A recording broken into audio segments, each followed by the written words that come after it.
Hello everybody at the Schwantz27's channel. This is your Lord and Savior, Vince Zampella, here to bless you with the latest update to our surprise motherfucker Battle Royale game Apex Legends, which kicks off a new event starting today, running for 2 weeks until September 17th, that will hopefully be better received than the previous cash grab. It focuses on every streamer's favorite character because of her scoliosis-inducing hitbox, Wraith, with the Voidwalker event. This comes after teasing the event 2 days prior in a blog post about the different types of events we're going to do because we actually follow through on our promises about better communication after fallout from some of our own hurled insults at players, and more on those events later. However, similar to the Iron Crown event, there will be a location takeover in the Shattered Forest with a Wraith portal facility that can be entered from the drop, taking you down below to a new underground area, Sing Labs, that will be rife with players checking it out since it's that new shiny toy. However, what those morons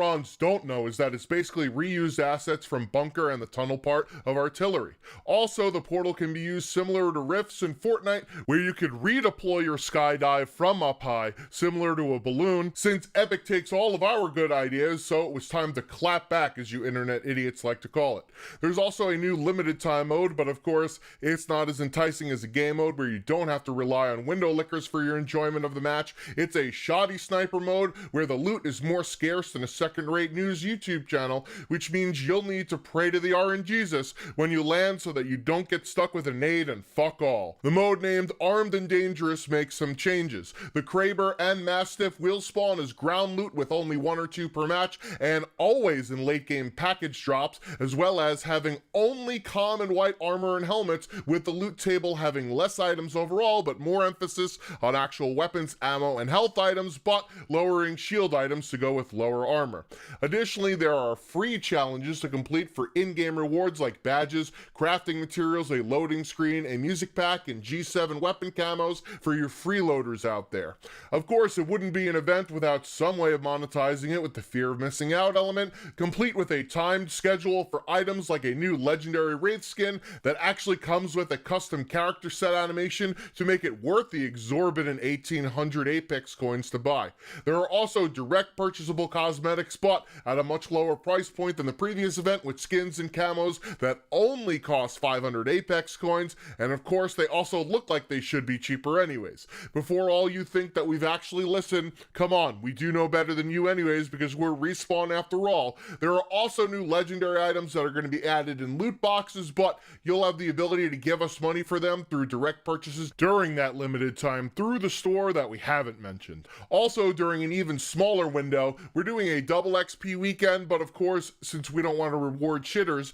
it's only for top 5 finishes and wins as an incentive to stay alive instead of actually enjoy playing the game, so have fun with an even more boring experience than usual since everybody's trying to stay alive like the Bee Gees. On to the actual patch where we finally fixed those cases where you'd get an out of bounds timer when you weren't actually out of bounds, since coding boundary walls aren't our strong suit. We nerfed the triple take to increase projectile width, and the SMGs can no longer equip a 3x HCOG or a 2-4 ACOG scope because you're an idiot and you're trying to use them as long range, so we figured we probably shouldn't allow you to do it since we know better than you to let you be a dumb shit about it. Watson also got a nerf, both in the form of adding the low profile characteristic, which means she'll take 5% more damage to base health compared to other legend, and reducing the number of active ultimates to 1, so what the fuck does her passive ability then do? It seems somewhat useless if you can only throw out 1 at a time. We've added an auto sprint feature that's disabled by default in case you're sick of holding shift for the PC master racist or holding in the joystick if you're a peasant, and a toggle for weapon auto switching when you run out of ammo after you inevitably miss all of your shots. Lastly, in new features, we've added a sensitivity value for each type of scope per optical zoom level so that this way your aim can be on point like a number 2 pencil. Anyways, that aforementioned blog post detailed the 3 different types of events that include a big season launch to put most of our eggs in one basket, a collection event, aka a way for us to get EA offer back momentarily by monetizing our game with event-specific RNG packs, and finally a themed event similar to the one where we just dropped that doesn't have that form or slimy types of microtransactions that everybody loathes more than a mech in some other battle royale game just to spite us. We're going to be doing another event in October, which is the type that will cause community infighting because of fan base milking, and according to a leaked picture from a GameStop conference in Nashville,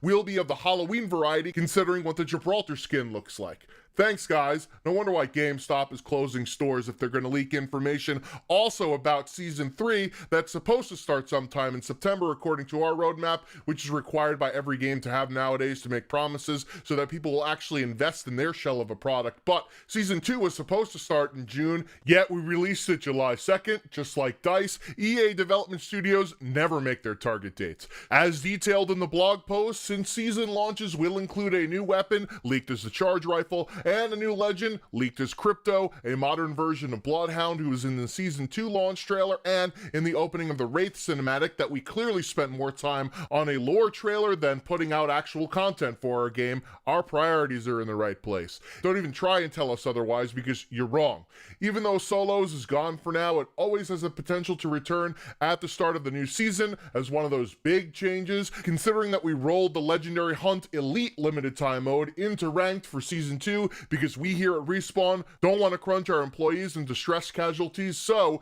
we just repurpose the limited time mode into a permanent one and call it a new feature. At least in this case, we're not like another EA studio in that regard by taking things away that are popular and others that aren't so popular all of the time.